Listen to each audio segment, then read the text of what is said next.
Hello, my wonderful people. Good morning, good evening, good afternoon, and how are you wherever you are, wherever you're watching me? Thank you so much for watching, and please, if you've not subscribed to this channel, please do remember to subscribe. My name is Wawewa Mundila. I'm your host, a nurse working in the United Kingdom, and I'm from Zambia. Guys, please stay tuned to this channel so that you get to learn a lot of things and everything about relocation process. Guys, I'm really sorry I've been off for a long time now. To be honest, I've really just been feeling too lazy, getting to adapt and everything, and part of the reasons could be things I'll talk about in this video. Okay, in this video I want to explain to you about cultural shock. Guys, cultural shock. You hear about cultural shock. What is this cultural shock that you expect to find when you come over here in the United Kingdom? Okay, I know it's not really easy, especially in the beginning, because you get to have a lot of things to learn. How they do their things here is completely different. So you find that when you reach here, you pass through that phase, the cultural shock and homesick. Okay, cultural shock and homesick.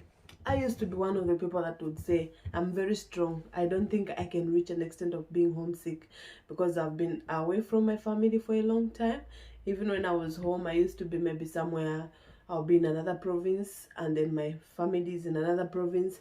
So I was like, I don't think I can experience any of those challenges you understand.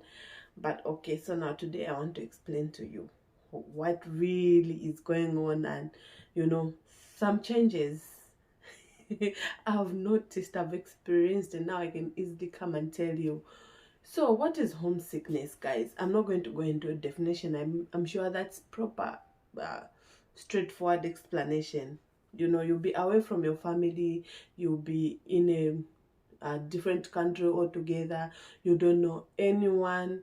In the first 3 months, really, I didn't experience the homesickness, because when I came, I was staying in the hospital accommodation with my friends who I arrived at the same time. So these friends were really making my life easy, because all the time I was with them. Whenever we are off, we'll go out, we'll do what. But now, after we separated, that now we are going to our own accommodation that we are renting out, I found myself alone, guys. Alone. You go to work, you come back, you are alone. You don't have anyone to speak to. And then in this place, it's not like where I'm coming from. When you go outside, you find a lot of people walking. You can talk to someone you don't even know. You start chatting and laughing, and end up maybe being friends and everything. It's completely different. So in this place, for you to really make friends, I think some people have even asked me, is it easy to make friends? To be honest, I don't think I'll answer it yes or no at the moment still, because to me, in the past 6 months that I've been here, even at my workplace, I haven't made a friend yet. Meanwhile, if it was in my country, these 6 months I've been in the world, I think I would have made even just one person. I would say, this one I'm talking to closer than other people. You understand? But in this place, no. So far, I haven't made anyone to say this one is my friend, that I'll point out to say this one is my friend. Do you understand? So you'll be alone, you'll be on your own, your family is far away, so there are moments when you'll be missing them and everything like that. You'll be missing the food, you'll be missing how everything is done and all those things. So because of that, you'll be sick, like emotionally sick. That's what we call homesickness. You're missing your family, you're missing the food, you're missing the culture, the weather, and everything in your country, everything the way they are done. So you must prepare yourself. If you are not strong enough, you might even be depressed or something. At the end of the day, you find yourself maybe even planning of saying, let me just go back in my country, because of what? Because you're seeing it, you're not used to being alone, especially if you're someone like me who was always surrounded by people. Do you understand? But if you're someone who is used to being alone even in your country, I'm sure most definitely it's going to be easy for you. Okay, that's about homesickness. Now let's talk about cultural shock, guys. Some of the things you must expect, okay, when you come here. One, in my country, timekeeping Mm-mm. We don't, I know we keep time sometimes. If they say you are reporting at 7:30, you'll be there exactly at 7:30. Sometimes you might even be late with 5 minutes, 10 minutes, it will not be a problem. But here, guys, they say your reporting time is 7:30, but people reach at work at 7 hours. People reach at work at 7 hours. So in short, their reporting of 7:30 is not 7:30, it's 7 hours. Because people keep time. They come mostly 20 minutes, 30 minutes earlier. 10 between 10 to 30 minutes earlier. That's how people come. When they tell you that it should be this time, it should be this time. Okay? Count time difference. Keeping time in my country, I mean, some people are like me, they even know very well. Those I used to work with, I was one of the people who used to go late at work. I would go late at work most of the times, you see. So keeping time, yeah. Then the next thing is the time differences. I'm still on time, but this time around it's the time difference, like the in general time. Guys, I came in the summer, and when I came in the summer, the sun was setting at 22 hours. Okay, the sun was setting at 22 hours. And now that we are in the winter, the sun is setting at 15 hours. Are you understanding that?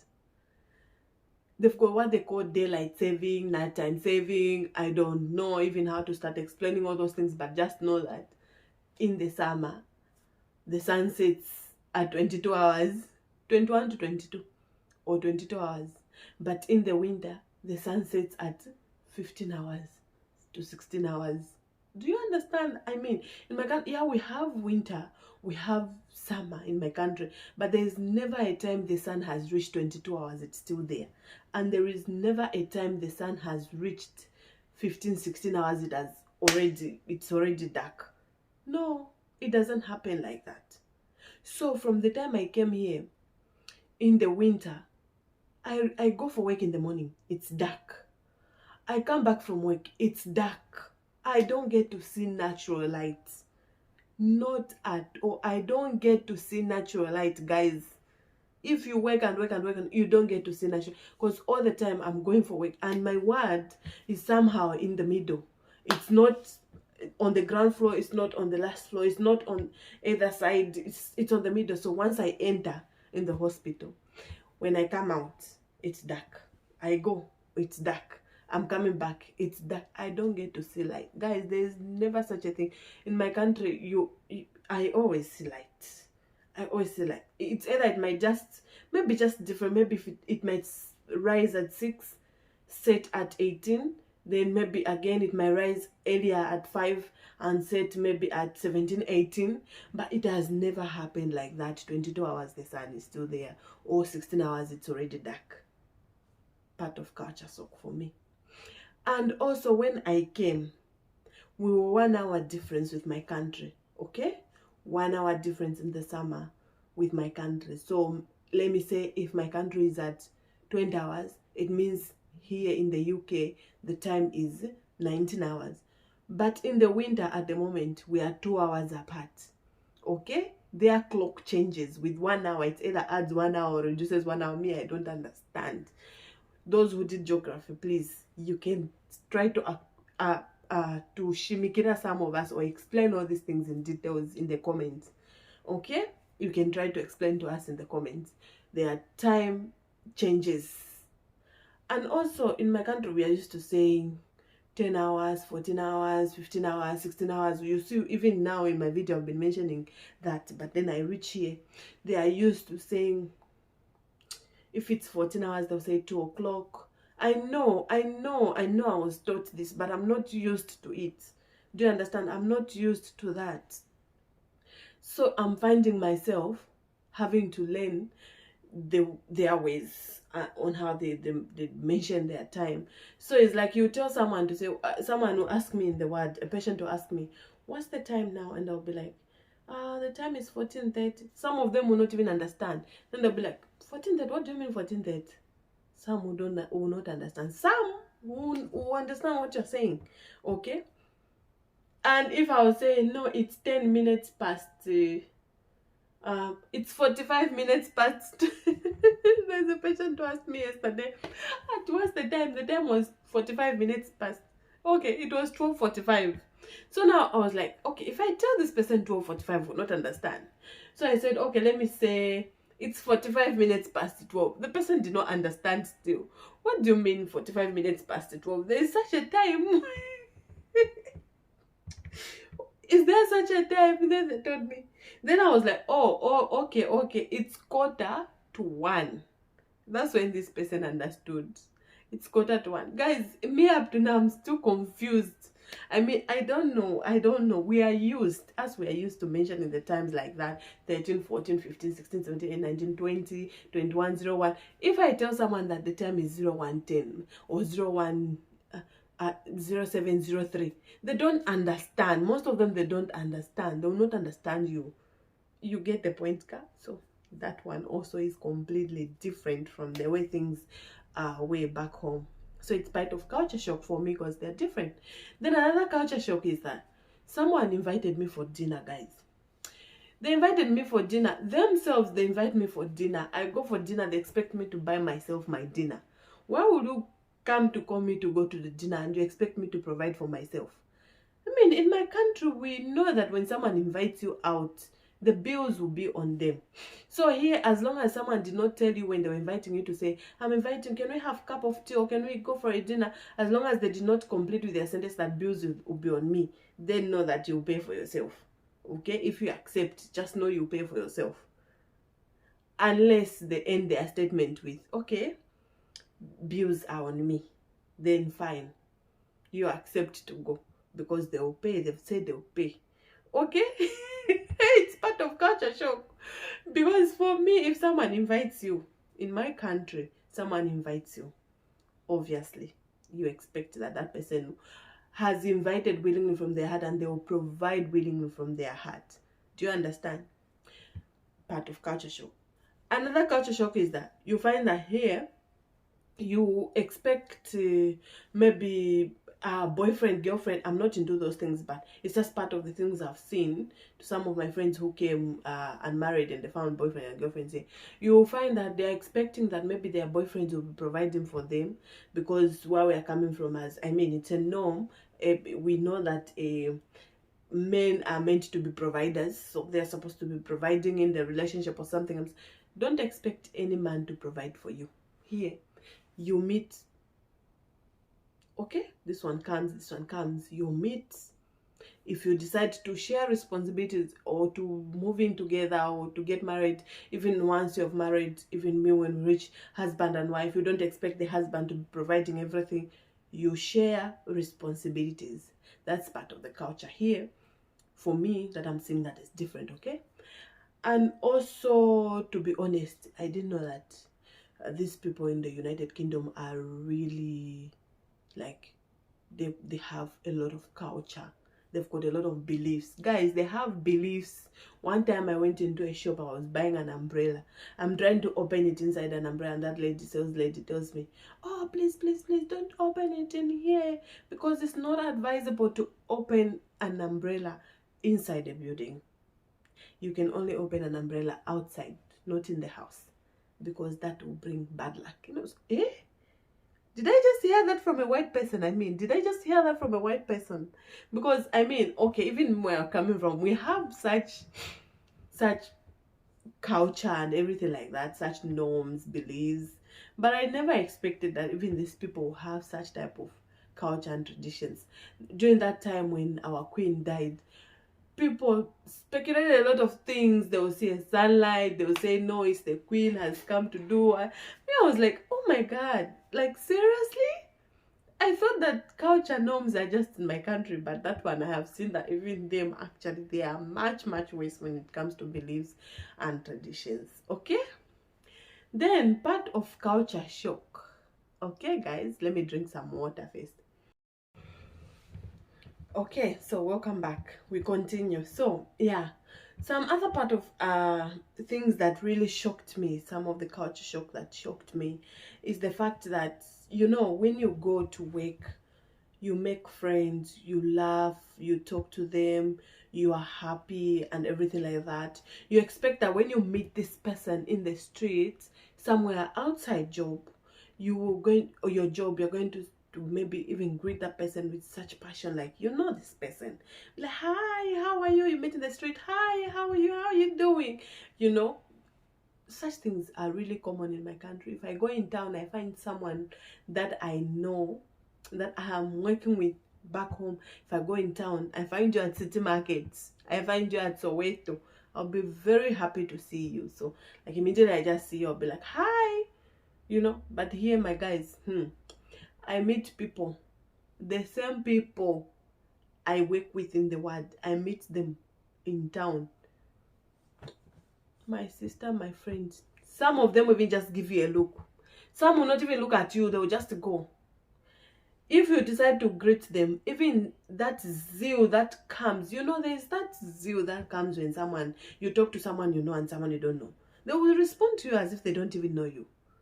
We had a party some few days ago, some few weeks ago, and we were all dancing at that party. That was the end of the party for our ward. We were all dancing and happy. Me thinking that, okay, things are good. The same people I was dancing with yesterday, I meet them in town today. It's just, hey, hello, just giving fake smile. Let me tell you, people here give fake smile. Just doing, hi, you go, hi, you go, just like that. Hello. Could it be that attachment, guys? It's tough. Maybe it's there, but for me, according to my experience, remember what I'm telling you here is everything according to my experience so far. And I went to complain, actually. I not complain, but I tried to when I went to meet my fellow Zambians, some of the Zambians who stay here, I told them part of this, and what I told me is like, hey, this one you're not singing, my friend, just start also. Because of course that's why when you're doing your interviews, used to say, I can easily adapt, that's part of adapting, because here it's their culture. You rarely sit down with someone and start talking like that until maybe after really you've developed that. I am telling you, you meet someone you work with at work, you expect this person, you'll be able to talk to them nicely, engage nicely, but it's just hi, done. Hi, Kwasira. Sometimes not even a hi. Sometimes you do a hi, people will not even respond to you.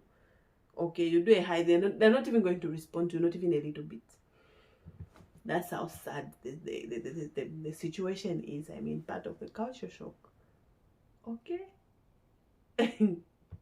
Then, other culture shocks. Culture, I don't know if that is going to be considered culture or what. Here we don't have bus conductors. In my country, we do. So when you are traveling, you're going somewhere, at least the conductors will be alerting you where you're dropping. No, here you are dropping. Okay, we are stopping at this station. The next station is this. In my country, in this country, no conductors. When you enter a bus, you have to know where you're stopping. If not, you just continue going with the bus and come back with it and go until the bus driver, or maybe the time for them to knock off comes. Otherwise, you have to know where you're going. No one will tell you where you're dropping. So, guys, when you come here, know how to use Google. Know how to use Google Map, Google on your phone. Okay, know how to use Google on your phone. Otherwise, that's how you're going to suffer. You have to make sure that you know where you're dropping. Otherwise, I think on several occasions, I have boarded a wrong bus that was not going to the place where I was going. I have gone beyond my stop, especially in the night where I cannot even see clearly. I've gone beyond where I was supposed to drop. Okay? Because you don't know. Remember, you're new to the place. How are you going to know that, okay, after this station is this? You don't know. There'll be no one tell you. The driver will be far away in their own cube. I don't know if I'll call it a cube or whatever space, the area they'll be doing their own things, and you have to know where to drop. There is a button to press in the bus. At every seat there is a button. So when you reach your station, just press the driver stop. Okay? That's it. That's, I think, to me, that's part of culture shock. I mean, it's not what I knew like it to be there. Then, guys, weather. Ha! Weather. It rains. From the time I came, it has been raining. Okay, it can do like today is not raining, tomorrow is not. I came here, it's been 7 months, and it's raining all the time. Raining all the time. It's just today it's extremely cold. Tomorrow it's warmer. Next minute it's raining. But it doesn't. I don't see lightning. I don't see that lightning and whatever, because I think in geography, that one, I think I know that I learned. Type of rain we have in Zambia is convectional rainfall. Is it convectional rainfall? Whatever. If I'm deceiving myself again, I don't know. But of course, that's why we have a lot of lightning and thunder. But here, I have not really heard thunder. I've not seen lightning, but I'm just seeing it. And you know, the raining is not even heavy downpour. No, not heavy downpour. It will be just showering. Maybe the showers just increase a bit, but it's not really heavy downpour. No, it's the same raining that you'll be able to walk. You will get wet. Sometimes you'll get wet, sometimes you will not. Don't worry. But the weather itself is bipolar. You know what they mean by bipolar? Bipolar weather.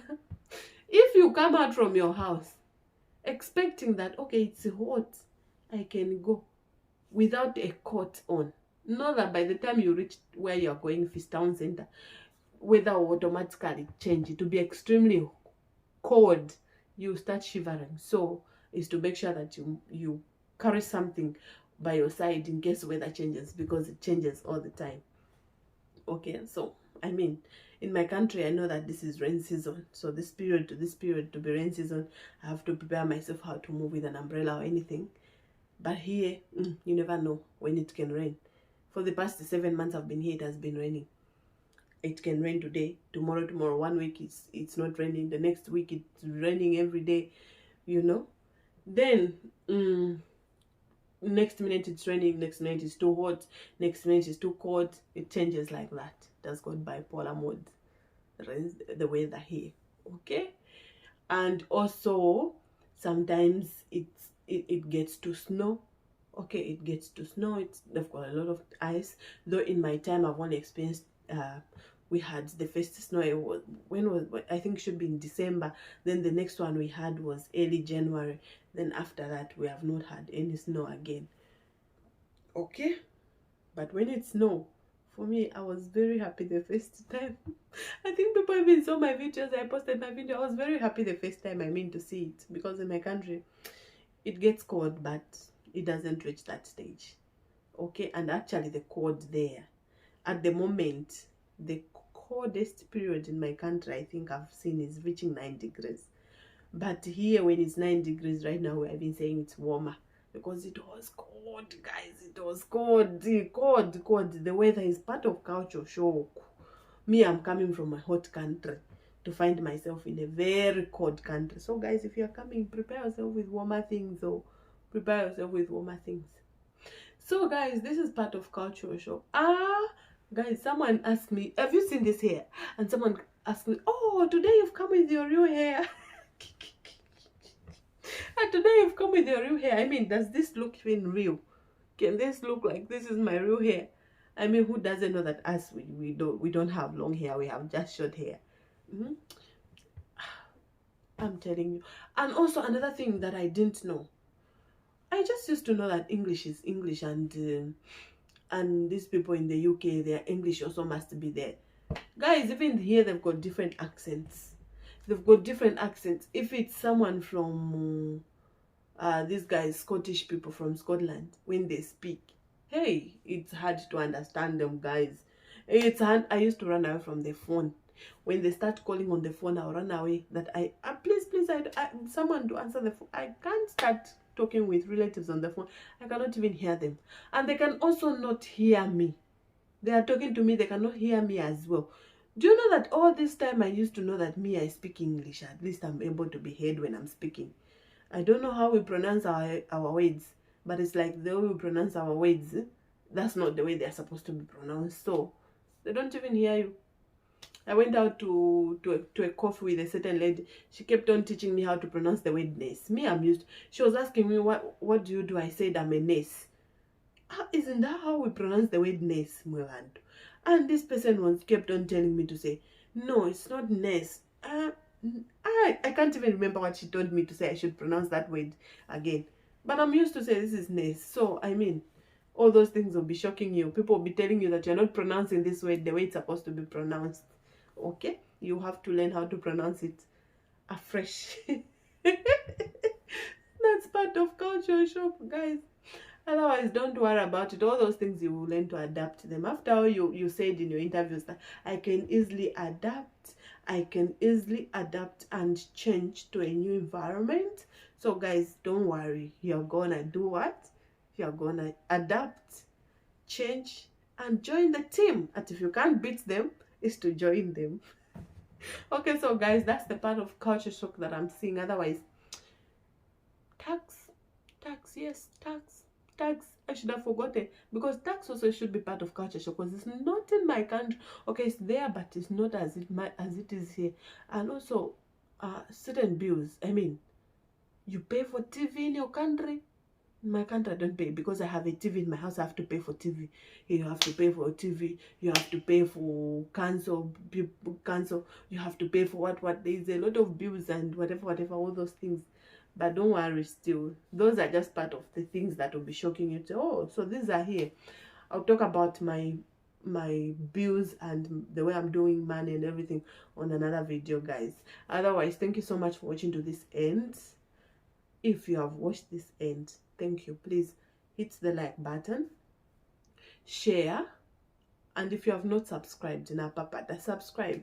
Guys, if you are subscribing and you're joining to this page, you're really motivating me to continue with this thing. Otherwise, the way I get tired at work, to tell you the truth, guys, so please do the needful. Okay, thank you, guys.